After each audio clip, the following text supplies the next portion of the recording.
Hello అండి, అందరికీ నమస్తే. ఇవాళ మన ఛానల్లో ఎగ్ కర్రీ అండి, అదే గుడ్డు పులుసు.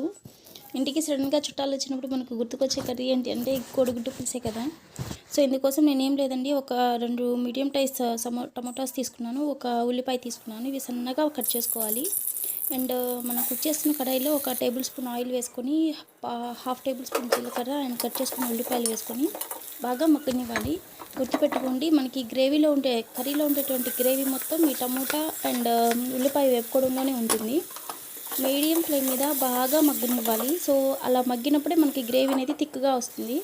అండ్ ఇందులో 1/2 టీ స్పూన్ పసుపు, అలాగే రుచికి తగినంత ఉప్పు, 3/4 టీ స్పూన్ దాకా నేను కారం యూజ్ చేశాను. సో చిన్న సైజు నిమ్మకాయ అంత సైజు చింతపండుని నానబెట్టుకొని గుజ్జు తీసుకొని ఇందులో వేసుకుంటున్నాను. కొంచెం వాటర్ ఎక్కువే వేసుకోవాలండి, అంటే బాగా బాయిల్ అవ్వాలి కదా. సో వాటర్ బాయిల్ అవుతున్నప్పుడు మనం ఆల్రెడీ ఉడకపెట్టుకున్నటువంటి నేను ఇక్కడ 4 ఎగ్స్ తీసుకున్నాను. ఎగ్స్ వేసి మూత పెట్టేసి మీడియం ఫ్లేమ్లో వదిలేసాము అంటే ఎగ్జాక్ట్గా 10 మినిట్స్కి గ్రేవీ అనేది థిక్గా అయిపోతుంది. చూసా ఎంత పర్ఫెక్ట్గా వచ్చిందో.